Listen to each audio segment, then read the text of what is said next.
Alright, everybody. I don't really talk that much about discourse around police officers and cops and, like, the way that they behave in America because there's a lot of nuance to the issue. And while in some cases it's not exactly nuanced, it's very cut and dry. Usually the cops did something wrong or the cops were justified. There are a lot of cases where the water can be a little bit muddied, and the cases where the cops act in complete just absolutely wrong, have kind of like brain poisoned the internet or certain parts of the internet into interpreting everything that a cop does as being unjustified in that scenario. I have seen plenty of cases where, like, I talk about a shooting that happened where a cop, I would argue, like, justifiably shot somebody and killed them. You know, because you shoot to kill. Especially if you're a cop, you shoot to kill. The only reason you should be pulling your trigger when you have it aimed at somebody is if you're intending to kill them.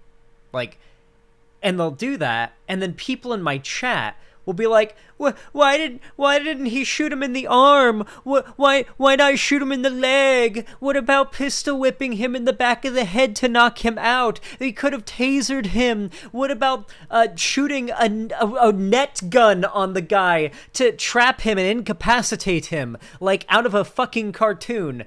I don't know, like a safari net.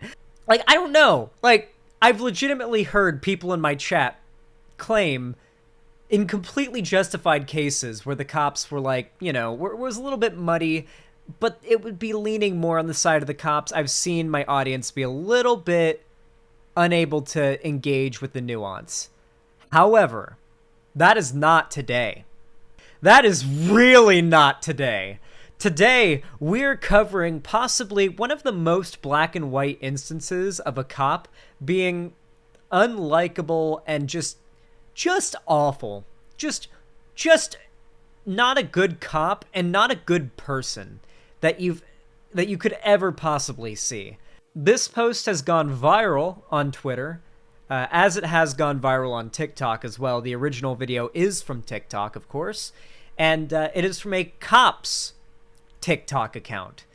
Now, the first thing I want to point out before we even start is I believe this is a little filter, like a little sticker you can add to your TikTok videos, and I believe this is covering her badge and her badge number. Am I wrong? Anybody with, like, history in law enforcement know if this is where the badge would be? It's kind of hard to tell. I mean, the sticker is a badge, so I'm kind of presuming that's where it would be. I don't see why she has it there.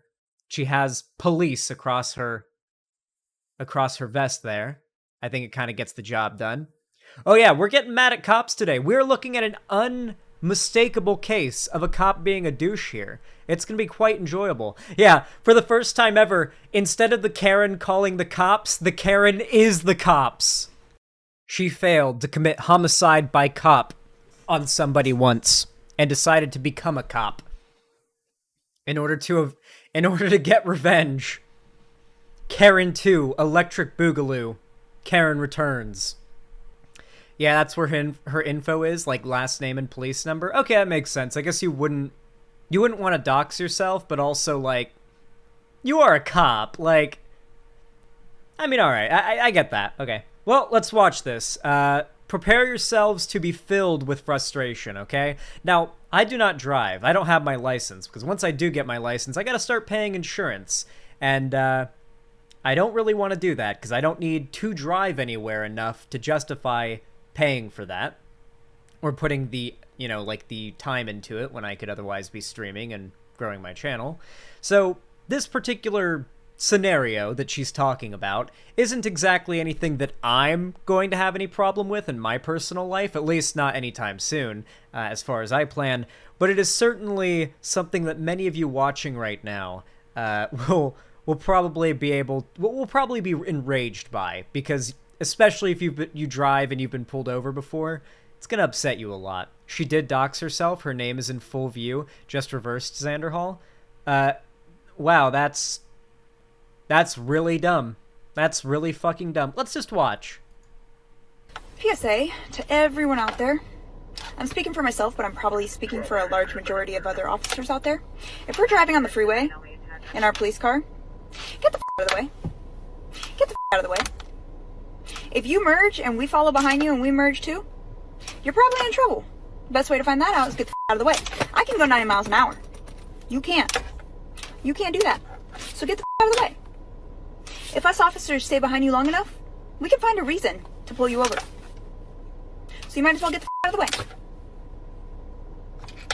Super simple. That's all. You're welcome. So, there's a lot to say there. I'm going to let you guys cool off. I'm going to give you a minute to cool off after that. That truly was a demonstration of the stereotypical narcissistic power, like power tripping asshole that cops are often labeled as by especially people on the left these days. And funnily enough, it's usually a thing associated with toxic masculinity. Usually the left kind of puts these labels on like male cops in like their letter like middle age, like, oh yeah, they really want to like, you know, feel all tough and masculine, so they go out and they're real assholes to everybody, and they sort of press their power on people, and they fuck people over and stuff. But it should go to show that believe it or not, more female police officers isn't exactly a solution to a police state.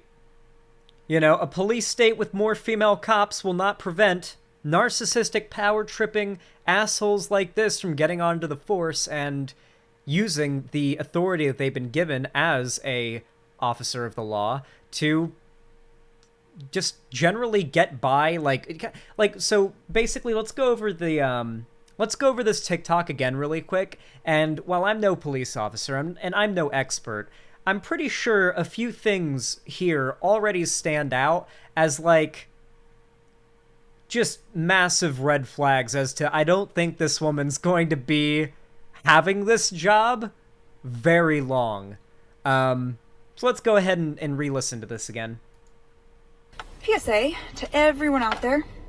I'm speaking for myself, but I'm probably speaking for a large majority of other officers out there. If we're driving on the freeway in our police car, get the out of the way. So, for starters, if you're driving on the freeway and you can, and there is a cop behind you, you should absolutely let the cop pass. The longer you have a cop behind you and you are in that cop's view, the worse for you. It doesn't matter if you're doing anything wrong or not. It is just any human error, any mistakes you make, any excuse. Frankly, even if the cop just has a ticket quota they need to hit and has an excuse has found an excuse, they may pull you over. So yeah, let cops pass simply because a lot of them are like this and will find an excuse to pull you over. She is giving genuine advice here of, I'm a bitch, and if you see me on the road, you better stay away or I'm going to ruin your life, give you a ticket, or arrest you, depending on how things go, just because I'm a power-tripping narcissist. She's like, to be fair, she is giving a public service announcement in possibly the worst way possible. At least for her own reputation. Another thing, by the way, she is talking about driving on the freeway, and obviously speeding on the freeway, as a cop particularly, isn't super dangerous. Like going 90 on the freeway as a cop, I mean, it's certainly fast, but it's not insane. 90 miles an hour isn't that fast. It's not crazy fast. However, if an accident happens and it's the fault of the officer, that they aren't allowed to just like rear-end people or T-bone people, and like, because they are allowed to run stop signs, like stop signs and red lights. So if they end up T-boning somebody or rear-ending somebody, and it's their fault, the cop's fault, because they were, you know, that driver was following traffic laws perfectly fine. I mean, well, with this cop, I feel like she would try to get that person in trouble, but ideally the cop would get in trouble. Get the out of the way. If you merge and we follow behind you and we merge too, you're probably in trouble. The best way to find that out is get the out of the way. That's true. That's true. If a cop is behind you, sometimes they might not flash their sirens. Sometimes you've got headphones in or you were distracted or you didn't hear something. You should never have headphones in while you're driving. Sometimes you're just doing something and you might not notice the cop flash their sirens behind you and is like, pull the fuck over. So if there is a cop behind you, that might be just to find out if they want you, then it might be worth just merging away. Isn't that only when their lights are on? Yeah, but also cops are kind of dicks that expect you to kind of like know what they want, and if you don't, then you're a fucking idiot, I guess, in their minds. A lot of them, at least the ones that are like this lady. Do you think this lady follows the procedure of like, turning on the lights for the entirety of when she pulls someone over? I mean, maybe. I can go 90 miles an hour. You can't. You can't do that. So get the out of the way. If us officers stay behind you long enough, we can find a reason to pull you over. That is definitely... That sounds... Okay. So that really sounds like... We can find a reason to pull you over. Like, yeah, we'll find a reason, to pull you over if we're behind you long enough. That sounds like what she's saying there, and that's how a lot of people interpreted it. And to be fair, that is a ghoulish thing to say. Not only is it a ghoulish thing that she's admitting here, if that is the case, that cops do, or some cops do, but it's just ghoulish to say it that way and to express it, To feel like you have so much power and you're so protected by your like, standing, even though you're supposed to be a servant of the public, you feel so protected by the badge that you wear and the guns and the vest that you get to have on you that you feel like being an asshole and using your power to be a narcissistic dick won't come back to bite you, because that's what's happening right here. A lot of cops do feel like they're kind of like above everyone else, like on a social level. Maybe not super above, but a little bit above. Like they can get away with a little bit more smack talk even when they're not wearing the uniform, Or just the fact that like if a cop for any reason decides to put handcuffs on you, throw you in the back of their cop car, and take you to a police station, congrats, you've been arrested. That's on your criminal record now. No way to get that. I think you can appeal to get it taken off, but it's not easy. It's not easy. The way I found out about this was a teacher called the police on a 7-year-old... I'm pretty certain the child was black because, well, let me tell the story. The teacher called the police on a 7-year-old, and the cops came, put handcuffs on the 7-year-old kid, and took her to the police station. And that is now on her criminal record now. A 7-year-old got arrested, and it is now on her criminal record. Crazy fucking shit.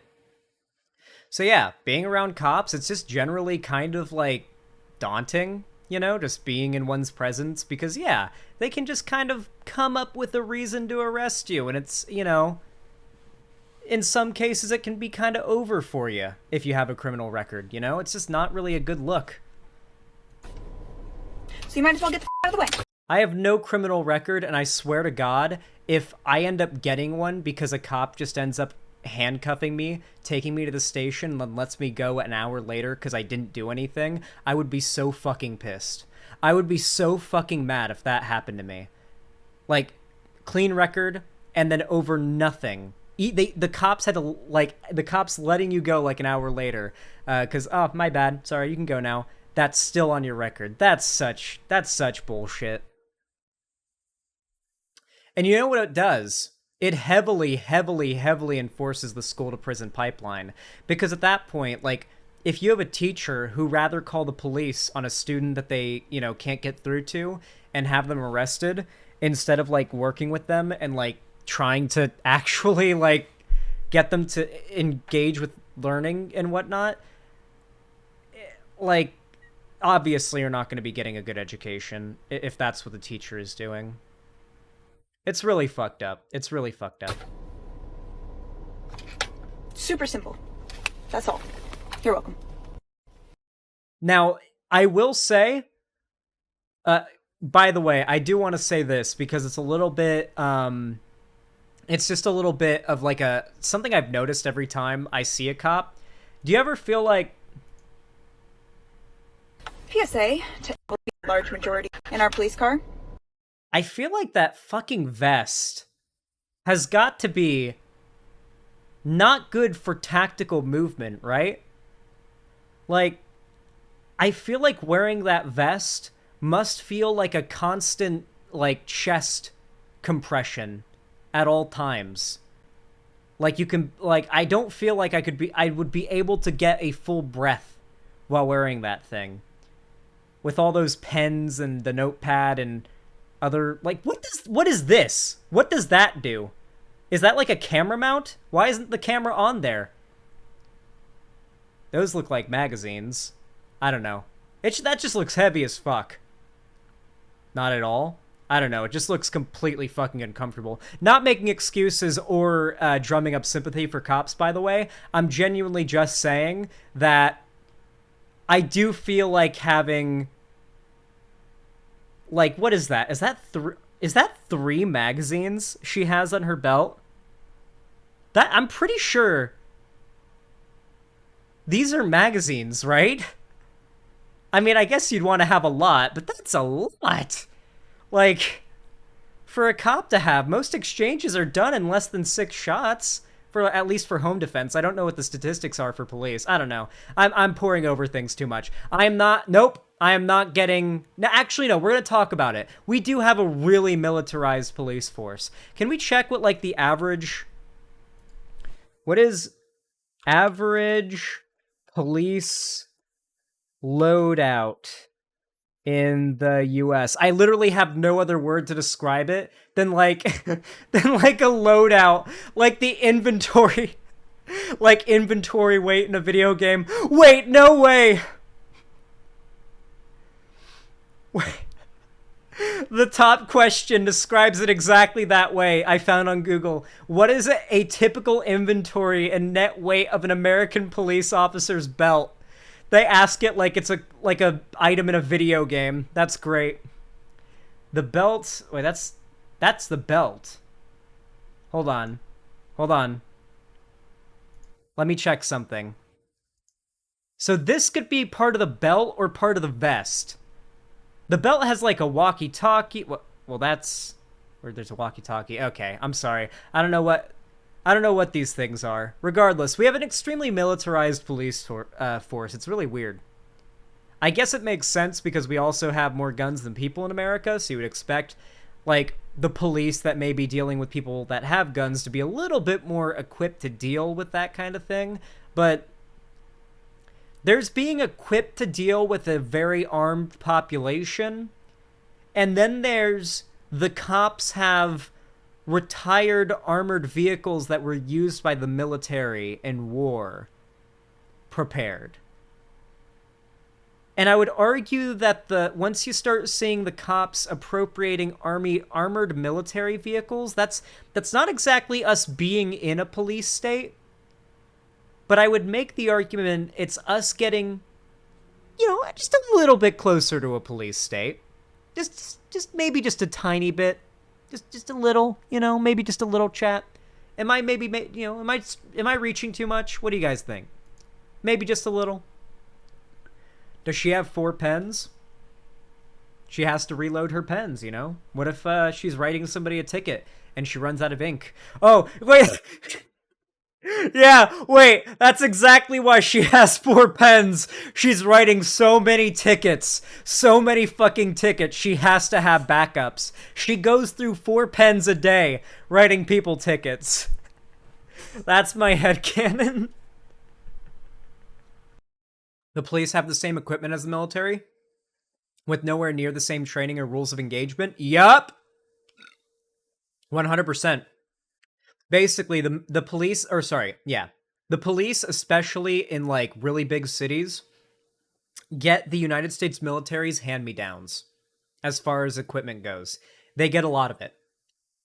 The problem is, the US military, they're trained, to deal with whatever type of munitions or whatever type of equipment that they're going to be dealing with extensively before they are ever put in a situation where they are forced to use said equipment or munitions.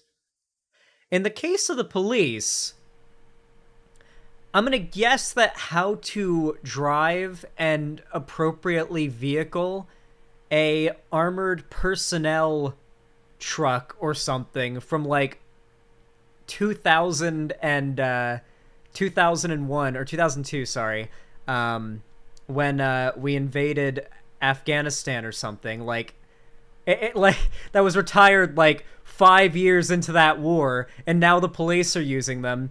I don't think that the cops were trained on how to use that kind of stuff, I don't think so. The military is cooler, though. Yeah, that is true. The military is aesthetically kind of cool. As a man, I have to admit that. Okay, I am a subject to big manly things. I do like big manly things, explosions, big battles in movies and stuff. You got me there. That is true. That is true. Anyway, this cop is absolutely petulant. I really can't think of any other word to describe this person than that. Oh, it was Kira Thungle was the place that I was talking about. Thank you, Ben Kylo. That is extremely, extremely delayed, but anybody who remembers what that's even related to will know now what I was talking about. Anyway, yeah, this cop is absolutely just petulant. There's really no other word to describe it. She's awful and just a shining example of why people in America are just so iffy around cops. Now, I should say, we have to get past a very, very important reality here, okay? A very important reality here that is going to get in the way of a lot of people using their brains, okay? She is hot. And many dudes would like her to crush their throat with her boot, literally, by stomping their throat. Now, with that said, stop being horny. And focus on what really matters here, okay? I have to get out ahead of the horny posters, okay? Because I just know they're gonna be in the replies to this video being like, yeah, but she's hot, so yas, girl boss. No, listen, I do think she's probably gonna get like a small following from this on TikTok or something. I don't know. Nah, she's very repulsive. You guys are fucking... Guys, listen. You guys are so against body shaming until it's somebody that you don't like. And then, like, even the smallest, like, facial feature flaws are suddenly, like, depictions of someone who just looks disgusting. Oh, just a disgusting-looking person. Absolutely hideous. Disgusting. And it's like... How many people are hearing that are like, I would kill to look like her. I would literally kill to look like her. And it's like, bro, what are you doing? She was some lefty YouTuber saying, like, the opposite of what she's saying here. None of you would be saying this. In fact, most of your accusations of, like, her being ugly, a lot of them, if like, anybody had said that, you'd call them misogynistic. If she was a lefty, probably. Xander Hall is the MILF chaser, so that is true. But this is unrelated, okay? I'm stopping the horny posters. I am not joining the horny posters, okay? I've changed, chat, okay? I've moved beyond. I've moved past my horny arc, okay? I look now only into the future, only into the boundless horizon before me as we set off on our great journey to 100,000 subscribers, which, by the way, we're getting there, guys. We're getting there. We gained a lot of subs recently. Anyway, no, I'm just getting out in front of the horny posters, okay? No Yas Queen Girl Boss, more female tyrant cops. None of that. You're almost at 75K. You're damn right. We're getting there. In fact, if you would like to support me and help push me to that 75,000 sub goal, then feel free to hit that subscribe button and turn on notifications by ringing the bell icon if you actually want YouTube to tell you when I go live or I upload anything. And of course, if you want to see me, do anything else on the internet, you can follow my social media, which is linked down below in the description. Also, like the stream. It really does help out. I really do appreciate it. It is extremely poggers and bass when you guys hit that like button. It genuinely, it's not like a hollow show of support. YouTube buffed the fuck out of it. And of course, if you want to support me more directly, if you want to support the white name genocide, in fact, then you can always come to my website, xanderhall.com/live, and make an account. And you can donate, subscribe, or perhaps even gift a sub, or more, many subs perhaps, on my website, xanderhall.com/live. I really do appreciate to everybody who does that, regardless of how they support me. You can also do the same on YouTube, Twitch, Streamlabs, Stream Elements, and Patreon. But with all that said, no matter how you support me, thank you so much for watching, and have a good one.